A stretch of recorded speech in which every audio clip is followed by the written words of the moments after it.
October 2018. Chalfant, California. Her voice, carried through the receiver, trembled against the static of the line. There was no screaming, no dramatic confrontation, only a subtle, pervasive fear that made the silence of the desert feel suffocating. By dawn, Karlie was gone. The front door stood ajar, her cell phone left on the kitchen island, a small piece of paper clutched by unseen hands in the empty streets. The investigation would begin with footprints, logs, and sightings, but the questions, her erratic behavior, the late-night calls, the cold desert air, would linger unresolved. A disappearance so ordinary in its beginning, yet so impossible to conclude. October 13, 2018, began with Melissa discovering the open door. Karlie was missing. Zachary Guse, her father, immediately contacted authorities, the Mono County Sheriff's Department. Their initial canvassing relied heavily on witness reports. Kenneth Dutton, a neighbor, described seeing Karlie walking through the neighborhood early that morning, clutching a sheet of paper. Richard Eddy, another resident, observed a thin female with long hair moving along the street, eyes fixed upward toward the sky. A third, identified only as Wooder, saw a girl matching her description near Highway 6. Search teams were deployed before sunrise. Officers logged the terrain in meticulous detail, dry desert scrub, scattered rocks, and the shallow grooves of tire tracks along dirt lanes. Thermal imaging drones swept the area, scanning for heat signatures that might reveal her presence, while scent dogs combed the dirt paths, sometimes stopping abruptly, noses raised, ears twitching as though sensing something imperceptible. The reports captured every nuance. Time-stamped entries in ranger logs noted ambient temperatures hovering near freezing, slight gusts of wind at 6:47 a.m., and a faint radio static interfering with communications between teams. Helicopters circled overhead, casting shadows across the rocky outcrops, recording every inch of the desolate landscape. Meanwhile, evidence collection remained methodical. Items such as the discarded sheet of paper and Karlie's personal effects were tagged and cataloged. Notes indicated potential connections between the paper seen by witnesses and what she had been writing late the night before, therapy homework, possibly, or attempts to ground herself amid escalating paranoia. Donald Arrowwood III, Karlie's boyfriend, gave statements that emphasized her fear after smoking marijuana at the Dixon Lane party. Investigators documented every detail, her dilated pupils, erratic movements, sudden sprints into the dark. These micro-details, cold and factual, painted a picture of a mind fraying under stress, but left the critical question unresolved. Did she flee into the desert of her own volition, or did something else intervene? Every record, from patrol logs to time-stamped phone call metadata, was cross-referenced, seeking discrepancies or leads. Yet despite hours of systematic investigation, every path traced Karlie's steps only to avoid. The initial search, precise and systematic, soon encountered anomalies that defied conventional explanation. By late morning on October 13, 2018, communications from field teams began recording unusual interference. Radios emitted intermittent static, sharp bursts that seemed to appear when teams approached certain stretches of Highway 6. Ranger logs at 9:17 a.m. noted. Signal fluctuates, repeated interference near mile marker 4.7. Cannot maintain continuous contact. Dogs alert, then calm. Terrain clear. Thermal imaging drones also recorded brief anomalies, warm signatures that appeared and vanished between scans. One drone operator's report, timestamped 10:02 a.m., reads, 2 heat spots in alignment with tracks, disappear on subsequent sweep. No animals, no vehicles recorded in the area. Compass readings of several officers were inconsistent, veering unexpectedly when near the northern desert corridor. Maps were marked with coordinates where instruments faltered, a subtle suggestion of something unusual in the topography, though no physical explanation was recorded. Witness accounts introduced further ambiguity. Kenneth Dutton's notes referenced Karlie holding a paper, eyes cast upward. Richard Eddy recalled seeing the girl stop, bending slightly, as if examining something invisible on the ground. The third witness, Wooder, observed a figure that seemed to hesitate, then vanish into the morning haze. All 3 reports shared a common element.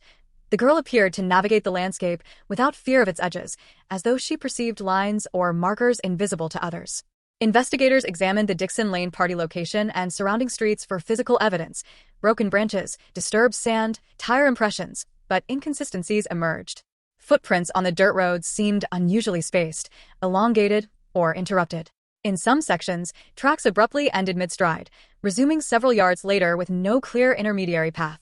Logs were updated meticulously. Track pattern anomaly, 10:45 a.m., Sector 3B. Photographs captured. Metadata confirms time. Equipment readings corroborated the sense of dissonance. Some GPS devices malfunctioned intermittently, coordinates recorded a few meters off the known roads. Thermal imagery suggested shifts in heat that did not correspond to human presence. Even the scent dogs reacted unpredictably, circling certain areas repeatedly, then losing focus entirely. Officers described the terrain as deceptively uniform, but their instruments suggested unseen depressions or cavities, small tunnels or gullies not present on any official map. These inconsistencies were compounded by time discrepancies in collected data. Dashcam footage from a sheriff's vehicle recorded Karlie's supposed sightings in a sequential order, yet cross-referenced timestamps indicated the images could not align perfectly. Metadata from digital evidence, including photographs of footprints, suggested minor, but consistent, temporal anomalies. No report drew definitive conclusions. Each anomaly, the intermittent signals, distorted GPS readings, invisible depressions, footprints that ended without continuation, remained documented, cataloged, and left unresolved. The atmosphere among search teams grew subdued, the desert silence heavy with tension. Every gust of wind, every flicker of sunlight across the rocks, felt amplified against the backdrop of absence. The cold desert air, faint static from radios, and the faint scent of dust and sagebrush combined to create a sensory environment that unsettled even seasoned investigators. As the morning stretched toward noon, the search teams began expanding their radius, meticulously marking coordinates, rechecking equipment, and noting every subtle discrepancy. Every log, every minor anomaly, became part of a growing pattern of uncertainty. Footprints that shouldn't exist, signals that shouldn't falter, a landscape that seemed to resist full comprehension. Despite the extensive investigation, the desert preserved its secrets. Each step, each measurement, each observation seemed to tease at a reality beyond immediate understanding, leaving the searchers with only fragments of a narrative they could not yet piece together. Amid the systematic logs and strange anomalies, the human element of Karlie Guse's disappearance became painfully tangible. Investigators, while focused on tangible evidence, footprints, metadata, and witness accounts, also cataloged the nuances of her life, her relationships, and the fragility of her final hours. The girl behind the footprints, the vanishing figure on Highway 6, was 16 years old. She lived with her father, stepmother, and 2 younger brothers. Described as gentle and affectionate, Karlie had a deep bond with her siblings, often prioritizing them over herself. Friends recalled her episodes, moments of intense paranoia where she feared her phone was being tracked. No one knew the source of her fear. On October 12, 2018, she asked to attend her high school football game, though she and her boyfriend, Donald Arrowwood III, had other plans, a party on Dixon Lane. That evening, after smoking marijuana, Karlie's demeanor shifted sharply. Donald described her fear as sudden, almost visceral. She recoiled from music, from him, from the shadows around them. She fled into the darkened street, urging Donald not to follow.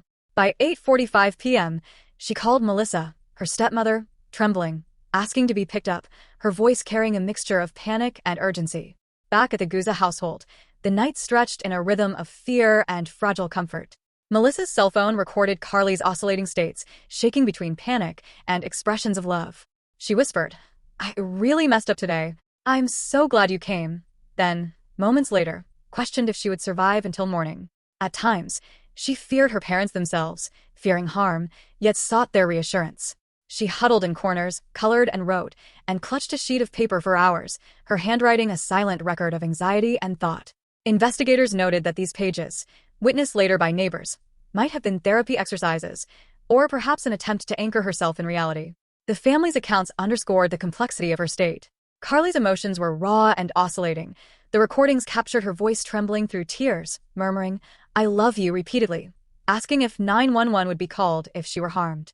Metadata from the phone and timestamps on texts to Donald show constant contact throughout the night, suggesting a desperate attempt to seek security, to process fear.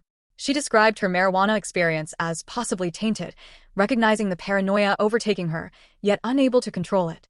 By early morning, after hours of fragile sleep and intermittent reassurance from Melissa, Karlie was gone. The door was ajar. Her cell phone remained on the kitchen island. The piece of paper she had carried was reportedly in her hands as she walked through the neighborhood. Witnesses saw her at dawn, around 6:30 a.m., walking silently, paper clutched, sometimes gazing upward. Her movements were slow but deliberate, seemingly aware of her surroundings, yet somehow detached from them. She appeared unhurried, as though walking between 2 states, present in body, absent in comprehension. Donald, neighbors, and family all contributed to building a mosaic of Karlie's human experience, a 16-year-old navigating fear, confusion, and paranoia, yet still seeking connection. Investigators noted these human details alongside environmental and technical anomalies. Every step she took, every call, every written word became part of a timeline interwoven with unease. Each microdetail, the dilation of pupils, the tremor in her voice, the color of her surroundings as observed by search teams, added depth to her story, revealing not just a missing person, but a human being trapped in escalating distress. Even as search parties combed the desert, her emotions remained as present as the tracks they followed. Every note, every recorded conversation, every witness account provided glimpses into her psyche, yet offered no clear path to understanding what compelled her final movements. Investigators could trace steps, mark coordinates, and log anomalies, but they could not reconstruct the fragile balance of fear, confusion, and innocence that defined Karlie Guse in those hours. The juxtaposition of human vulnerability against an indifferent landscape became stark. A young life vanishing amidst the desert's vast, cold expanse, leaving traces of emotion alongside fragments of evidence, a pattern that remained partially obscured, mysterious, and haunting. As the investigation into Karlie Guse's disappearance deepened, previously overlooked fragments of evidence began to surface, hinting at unsettling inconsistencies. In July 2024, 6 years after Karlie vanished, new leads emerged in the form of witness sightings in Tonopah, Nye County, approximately 100 miles from her home. Reports suggested a vehicle might have transported her along Highway 6, yet investigative follow-ups produced no concrete details. No vehicle identification numbers, no DNA evidence, no passenger records, nothing verified. The logs simply documented attempts and failures, forming an additional layer of ambiguity in the case files. Meanwhile, forensic analysts re-examined timestamps, digital metadata, and surveillance recordings from the neighborhood and nearby highways. A dashboard camera from a patrol car recorded a figure matching Karlie's description near 7:10 a.m., yet corresponding timestamps from phone activity suggested she could not have been in the same location. Investigators cataloged this as a temporal anomaly, noting it in official search reports. Timestamp discrepancy between visual evidence and phone metadata cannot reconcile physical presence. Footprints along dirt roads added another layer of dissonance. Previously, tracks had ended abruptly, as if she vanished mid-stride. In later reviews, investigators identified boot prints, child-sized, matching Karlie's shoe size, leading into narrow gullies or depressions that did not appear on any topographic maps. Some tracks re-emerged hundreds of feet away in locations inconsistent with the terrain. Evidence tags recorded these anomalies meticulously, with photographs, GPS coordinates, and thermal imaging metadata attached to each. A particularly disturbing discovery came from radio logs. On October 13, 2018, a late message, captured partially on Melissa Guse's recordings, seemed inconsistent with known events. The time-stamped recording contained whispers and background sounds, footsteps on gravel, a faint breeze, that suggested proximity to the desert rather than the family home. Analysts noted slight distortions in the audio waveform, indicating either interference or post-facto manipulation. While nothing confirmed foul play, the recording raised questions about her movements in those early hours. Even search dogs reacted strangely to certain zones later designated as high priority. Handler logs recorded, dog alerted intensely, then refused to follow scent. Repeat in 3 separate trials. These areas corresponded to the anomalous boot prints and the mismatched GPS coordinates. It was as if the terrain itself resisted consistent documentation, challenging both physical and technological measurements. Adding to the mystery, one witness in Tonopah described seeing a girl matching Karlie's description carrying a piece of paper, the same object reportedly seen in her hands on Highway 6. Investigators were unable to reconcile the sighting with verified travel times or vehicle access. Surveillance cameras along main routes recorded no matching vehicle, and yet the distance and timing implied she could not have walked alone. In combination, these new findings created a pattern of contradictions. Digital evidence misaligned with physical sightings, footprints appearing and disappearing across mapped terrain, signals and timestamps that could not coexist logically. Every anomaly was recorded with forensic rigor. Photographic evidence, metadata logs, ranger annotations, and witness statements were cataloged to create a composite timeline that remained fractured, incomplete, and inexplicably inconsistent. The desert, cold and indifferent, had preserved secrets even as investigators cataloged every detail. New logs, anomalous audio, and unexplained footprints reinforced the notion that Karlie's disappearance could not be fully understood through conventional methods alone. The tangible evidence, boots, paper, metadata, intersected with the inexplicable, leaving traces without answers. By the end, the case file had grown not only in volume, but in contradiction. Each new layer of evidence deepened the mystery, a timeline impossible to reconcile, a terrain that defied expectations, and human behavior that was both predictable and disorientingly erratic. Investigators remained methodical, precise, and unemotional in their approach, but the facts themselves resisted resolution, leaving a record that demanded attention yet refused closure. Karlie Guse vanished into the cold expanse of the high desert, leaving behind traces of life meticulously recorded yet impossible to fully reconcile. The front door of her home stood ajar, a cell phone on the kitchen island, and a small sheet of paper, her final physical tether, seen in the hands of witnesses at dawn. Footprints appeared and disappeared across dirt roads, GPS devices faltered, thermal imaging registered anomalies, and radio signals hissed with static that seemed to respond to her absence.